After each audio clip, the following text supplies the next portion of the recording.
seres humanos. Esta figura mostra um diagrama esquemático do processo de produção e percepção da fala. O processo de produção ou geração da fala inicia quando o falante formula uma mensagem na sua mente que ele deseja transmitir para o ouvinte através da fala. A contraparte dessa tarefa de formulação de mensagens, na máquina, é a criação de texto impresso que expressa as palavras da mensagem. O próximo passo no processo é a conversão da mensagem em um código de linguagem. Na máquina, isto corresponde a converter o texto impresso da mensagem em um conjunto de sequências de fonemas correspondente aos sons que compõem as palavras, juntamente com as marcações de prosódia que denotam as durações dos sons, a sonoridade e a tonicidade dos mesmos.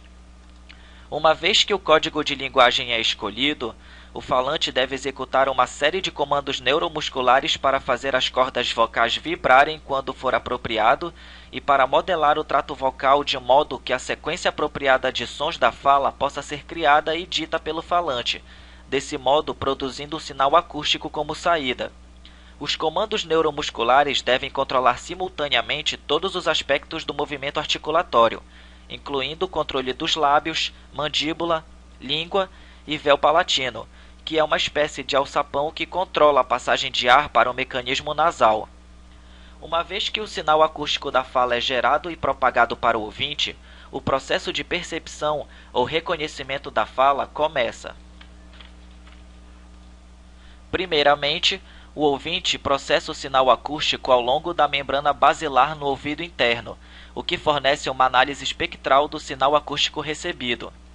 A seguir, o processo de transdução neural converte o sinal espectral, na saída da membrana basilar, em sinais de atividade no nervo auditivo, correspondendo, na máquina, ao processo de extração de características, ou features, da fala.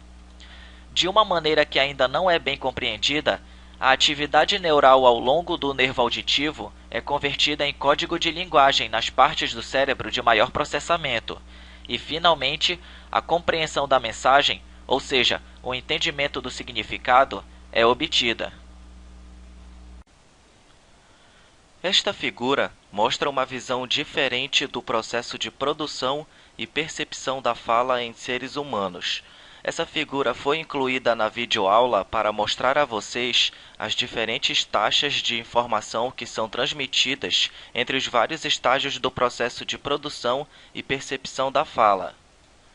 Começando pela etapa de formulação da mensagem, é possível notar que a mesma gera uma taxa de informação relativamente baixa de 50 bps, ou seja, bits por segundo. Em seguida, vem a etapa de conversão da mensagem bruta em código de linguagem, onde tal processo aumenta a taxa de informação para 200 bps. Depois, vem a execução dos comandos neuromusculares, que transformam a entrada de informação de discreta para contínua e aumentam, de forma significativa, a taxa de informação para 2000 bps. Com isso, as cordas vocais e o trato vocal geram, como saída, a forma de onda que representa a fala e que viaja pelo canal de transmissão, que nesse caso podemos considerar simplesmente como o próprio ar, chegando à membrana basilar para análise espectral. Nesse trecho de transição entre os processos de produção e percepção da fala, a taxa de informação, como vocês podem ver, é extremamente alta, entre 30.000 e 50.000 bps. A partir desse ponto, a taxa de informação segue um padrão inverso daquele existente no processo de produção da fala, começando a diminuir. Após a análise espectral feita pela membrana basilar, é realizada a transdução neural, responsável pela extração de características da fala e que gera uma taxa de informação de 2000 bps. Em seguida, ocorre a conversão da atividade neural em código de linguagem, ou seja, fonemas, palavras, sentenças, etc., cuja taxa de informação gira em torno dos 200 bps, e a saída de informação deixa de ter um caráter contínuo para assumir um caráter discreto.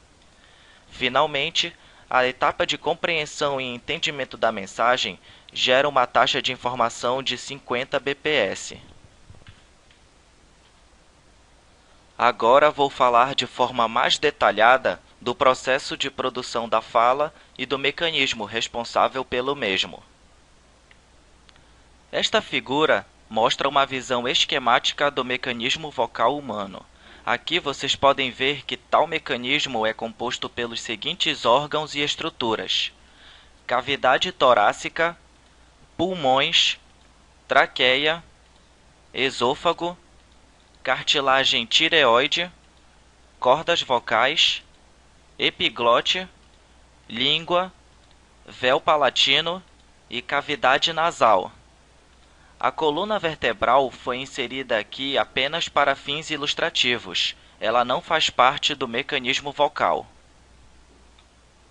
Esta outra figura contém uma representação esquemática mais simplificada do mecanismo vocal humano.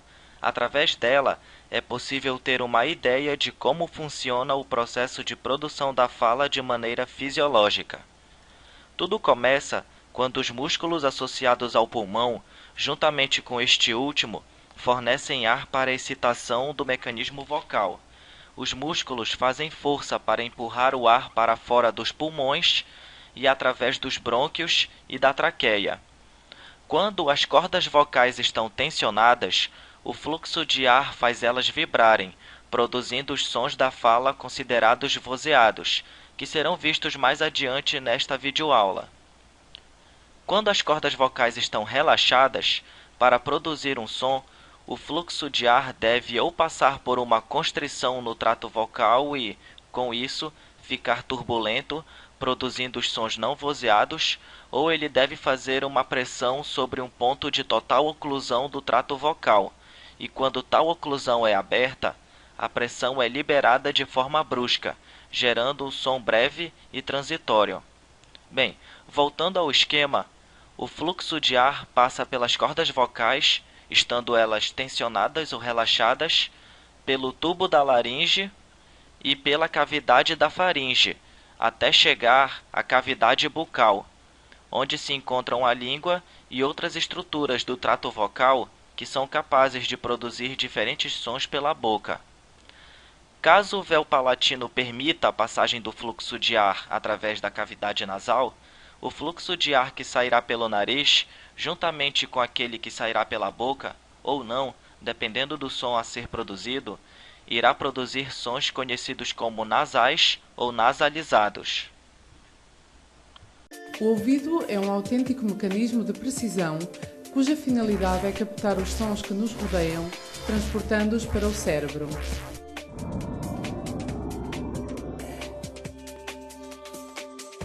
Quando se produz um som, o ar vibra, criando uma onda sonora.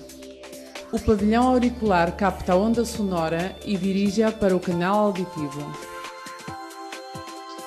No final do canal auditivo encontra-se o tímpano, que começa a vibrar.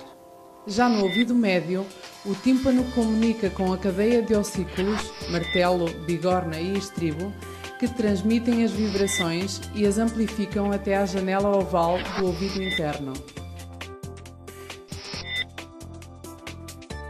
No ouvido interno, um líquido estimula as terminações nervosas chamadas células ciliadas.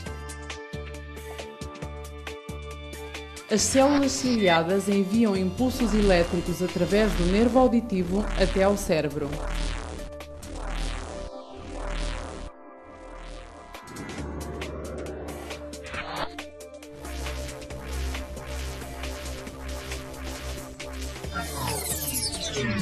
O cérebro descodifica estes impulsos, produzindo-se então o fenómeno da audição.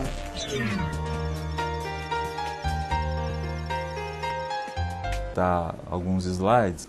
Aqui está um esqueminha desse fluxo respiratório com o ar saindo dos pulmões, atravessando a traqueia, atravessando a laringe e passando pelo trato vocal, que seria a região baixa da faringe e as vias nasais e cavidade.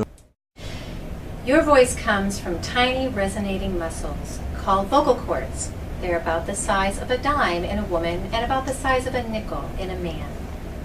Your vocal cords vibrate very quickly, 120 to 240 times per second in conversation. The human eye can't track that. Video stroboscopy works like slow motion photography. It allows us to look at the vocal cords while they're vibrating and find ways to help them move normally again. When your vocal cords move normally, you have a clear voice.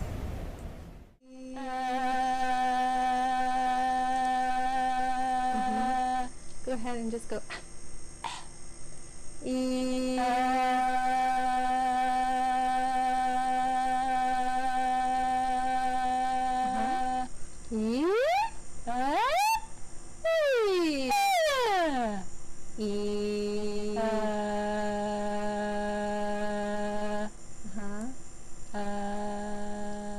Be loud now. Show me loud.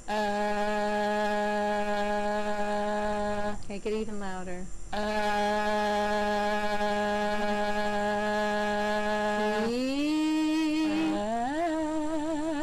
there. Go ahead and be clear as you can there.